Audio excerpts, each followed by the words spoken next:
you down if you try and roll this out. So he is sitting there explaining, I've sent $1 million here, $100,000 there, that they had to vet these groups because you can't just have a charity going, hey, we're a veterans charity, give us $100,000. And so he's sitting there naming off all the charities. And he said, up to now, we've given $5.6 million. And then the reporter responds and lambasts him. And so he's like, dude, you're totally sleazy. And so he says, you know, I think the political press is among the most dishonest I've ever seen. And I have to tell you that because I think the political press, I see the stories and the way they're couched. And then the press asked him, is this the way you're going to treat us when you're president? And he said, yeah, it is. So I think we can see a lot more of the establishment media fighting against the Trump presidency, but we're going to also see a lot of pushback. Meanwhile, you know, what has Hillary Clinton's foundation done for Haiti? There's still 80-something thousand people living in tents. Meanwhile, her foundation has been able to build a really nice resort and a nice new Marriott hotel and things like that, while all the Haitians that they raised billions of dollars are still homeless 4 or 5 years later. They have no jobs. So it's absolutely ridiculous. But meanwhile, let's lambast Trump, who actually has donated nearly $6 million to veterans groups, and say, well, he didn't do it quick enough or transparent enough. Why don't you demand some transparency from the Clinton Foundation, and then we'll talk. Now, stick around because coming up, I'm going to have Margaret Howell in studio for the News Blitz, and then David Knight will be joining me to break down the craziness in the Libertarian Party. Welcome back. Now, joining me in studio is Margaret Howell. She is a former RT correspondent and now host of the Lip TV, joining us for the News Blitz. Welcome. Hi, Leanne. Thank you for having me. It's exciting. Well, let's get into it. I mean, so many great stories out there showing you the insanity of what is going on in the United States today. Now, one of the things that we're dealing with a lot here is just, assault on the freedom of speech. We're seeing this left and right at college campuses, institutions of higher learning across the United States, which is just insane. But now there's a big story on the Drudge Report about the tech giants, Google, Twitter, YouTube, all now working with the European Union to tackle this issue of hate speech online. So they're saying, free speech isn't hate speech. What do we think about that when you're now working a code of conduct with a foreign government? Right. They're wanting to sanitize any speech that they don't like and make it illegal. That's what's happening. And it was surprising to me, one of the groups that are engaged in this suit, it's France's Jewish Union, student union group. And it looks like, I mean, no offense, but y'all got bigger problems than this right now, frankly. France is under siege. It has one of the largest Jewish populations in Europe. And they're fleeing in mass numbers. They've lost nearly half of their population in the past 15 years. They have an internal refugee crisis going on. And this is what this group has decided to target. I mean, everybody is annoyed with Holocaust deniers and homophobes on YouTube, me included, but seriously, we might have a bigger issue on the table than censoring the homophobe on YouTube or the sexist. I know you probably dealt with this. We all get our fair share of hate online, but we've got free speech in this country. Right. And that's one of the big things that makes this country so great. And we're seeing it continuously under assault. And the fact that I'm looking at this now, they're working with the EU. So we have these huge corporations that are basically a public utility at this point, going around the laws, the Constitution, to work on combating hate speech. And so now we've seen on Twitter, they've created their Trust and Safety Council, which was, of course, made up of like Anita Sarkeesian and other groups who they're not targeting everyone and people's speech equally. It's like their own little pet project that they're involved in, the feminist movement, for instance, and then they'll immediately shut down conservative groups or anyone that speaks out against their little pet project. Meanwhile, ISIS and these other terrorist groups or, Black Lives Matter, people putting out a whole different kind of hate speech, they're just they're out there free to roam. You and I were talking about this off camera. Speaking of ISIS being able to use social media on that platform however they see fit, there was a story that was picked up by the Washington Post where an ISIS fighter who was actually a German national was trying to sell his Yazidi sex slaves on Facebook. Apparently he needed the cash. He was trying to get one sold for $8,000. It was eventually taken down, but he's okay. Whatever he wants to say, this German national, given refugee status, is now in Iraq trying to sell his sex slaves on Facebook. He's fine. But, if you're a Trump supporter, if you have anything to say in regards to being pro-life, you're a bigot and a hater, you have to go. You might also find yourself the target of an IRS audit as well. It's just being shut down. Yeah, no, and they will shut you down expeditiously. It doesn't violate their terms of service.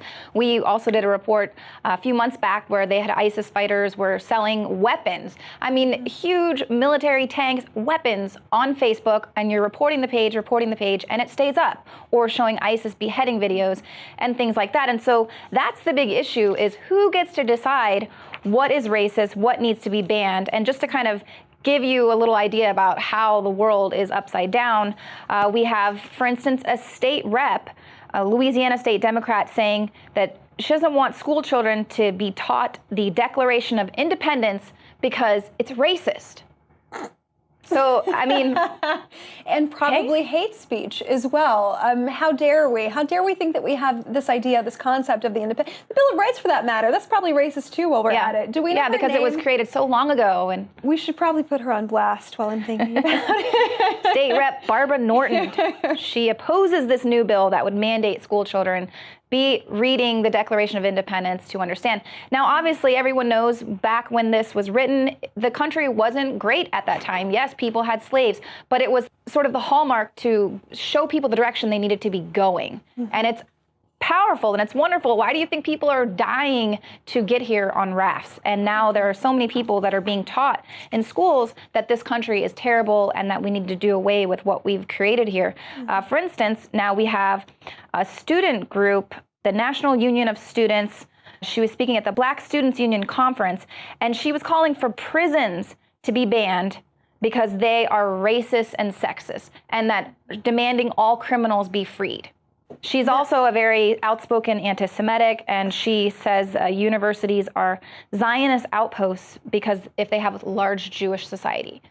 So we're seeing an assault that's, in my opinion, really unprecedented. We haven't seen it in quite some time like this on the Jewish people. And it was shocking to me, taking this back for a second, that we would see a student group be on the wrong side. But, just in this case, we're taking this, we're losing them incrementally. So hate speech, we're making the Declaration of Independence hate speech. What's next? What's next? We're going to be doing this show underground if this keeps going on. Yeah, and we will do this show underground. And that's, we talked about one of the ISIS jihadi recruiting magazines, their big glossy propaganda magazines that they have. And one of the things that they were kind of offering up this advice to people out there who are wanting to recruit for jihad, they were saying that these young students, these activists on campus are like the perfect place to go because they are fighting the common enemy, which is the West. Right, and the ability to think for yourself. We don't really want educated people, and we certainly don't want people thinking for themselves, but that's interesting to think that you could radicalize on a college campus more easily than any other place. Just talking about, in the spirit of saying things that are a little bit outlandish, I want to take you to this story about Eric Holder. The Guardian picked up this story. Eric Holder apparently was found praising Edward Snowden, and I nearly fell out of my seat when I read this. And just to take you to his quote, I don't have a quote card, but he says that basically Edward Snowden performed a public service by raising the debate that we engage in, and by needing these changes to talk about government surveillance. About them precisely. And no, he's just to clarify, he doesn't like Edward Snowden. Let's not fall on the right side of history here. We shouldn't do that. He says that he's not saying that what he did wasn't inappropriate and illegal, because those were inappropriate and illegal things. Telling people the truth, that you should never do that as a practice in general. Taking those words from Eric Holder, inappropriate and illegal. Yeah. Do you recall the Fast and Furious where we saw 14 DOJ members, if you will, officials not charged, not criminalized for mass criminal activity, losing 2,000 guns. Nothing to see over here. Nothing to see there. But Edward Snowden, you're not only inappropriate and illegal. You make some good points though, and you fall into the public. The public discourse. It's been raised because of you. Right. What a jerk. Well, and you see a lot of these people, even Obama is kind of starting to go this route. Once they're out of office and they're back in the real world and they have to worry about their families and their children growing up in the world that they're helping to create, they're realizing too, wow, this surveillance, it's ubiquitous. It's everywhere. And they're going to come after me. They're going to come after my children. So, we might want to rein it in a little bit because, they're not... But yeah, Eric Holder coming out with Edward Snowden, running guns across the border is not illegal. It's totally okay in this Wally world that we're living in. What is happening here? Eric Holder, the forever moral standard bearer of all things right, doesn't he work for the financial services industry now? Yeah. He's representing big banks and he's definitely continuing on that path of just... Yeah, well, this is what you do. You sort of set yourself up for what's next. And so this is the world we're living in. We're actually now starting to see the left turning against their own. These extreme leftist groups are going after Bernie Sanders, storming his stage as well as Hillary Clinton. We saw the Sanders stage stormed for the first time with the Black Lives Matter movement. We actually just step aside and just let protesters talk at his rally because that's what you do, I guess, when you're Bernie Sanders. Speaking of the lack of violence on the right, Trump had a biker rally for veterans in celebration of Memorial Day this weekend. I was in D.C., 700,000 to 1 million bikers descending on the city. Not a single violent incident, no arrest. But they're still going to try and push that narrative that this is where the violence is coming from. It's absolutely insane. Well, so good to have you in studio. Thank you for having me. Thank you. Social justice warriors, forget all of the death threats you have spewed out towards Donald Trump, deeming him a bigot simply because you can't swallow the truth.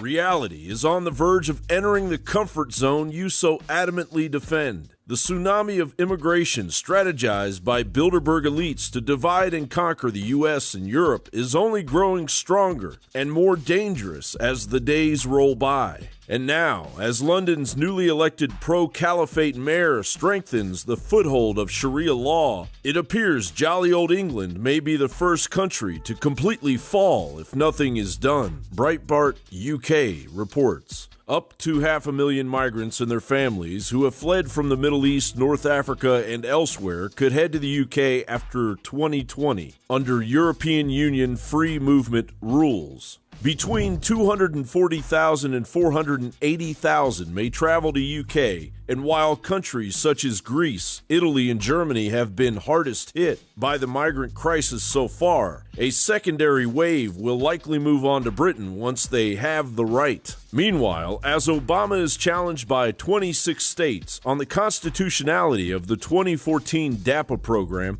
the dam has completely burst as a surge of unchecked illegal immigrants entering the United States swells into record numbers. WCQS reports immigrants fleeing gang violence in Central America are again surging across the U.S.-Mexico border, approaching the numbers that created an immigration crisis in the summer of 2014. While the flow of immigrants slowed for much of last year, nothing the U.S. government does seems to deter the current wave of travelers. Yet the numbers are daunting. From last October to March, the U.S. Border Patrol averaged 330 apprehensions of Central Americans a day, according to an analysis by the Pew Research Center, an increase of 100% over the same time period a year earlier. And it's not just the surging numbers of criminals given the revolving door into the United States, freely killing and, yes, raping U.S. citizens, or the quiet strengthening of Sharia communities in the United States that is fully underway. We have had Somalians here once they got on that special alien list. They won't tell us that anymore, but there have been Somalians, India, Sri Lanka, Nepal, Chinese, you name it, we've had it here. But as one of them was climbing over the fence, he dropped a package. And that package was an Urdu dictionary. Urdu is a language spoken in Pakistan and Afghanistan. And in that translation book, Urdu and English, there were a lot of phrases circled and outlined. Do you speak Spanish? Do you speak English? So it's easier for them to slip through this private property. Disease lives inside this Trojan horse. The rates of tuberculosis infections are rising for the first time in nearly 20 years, and the evidence points to people coming from overseas to the United States. Our own investigation has found that everyone, U.S. born or foreign born, who lives in a refugee resettlement area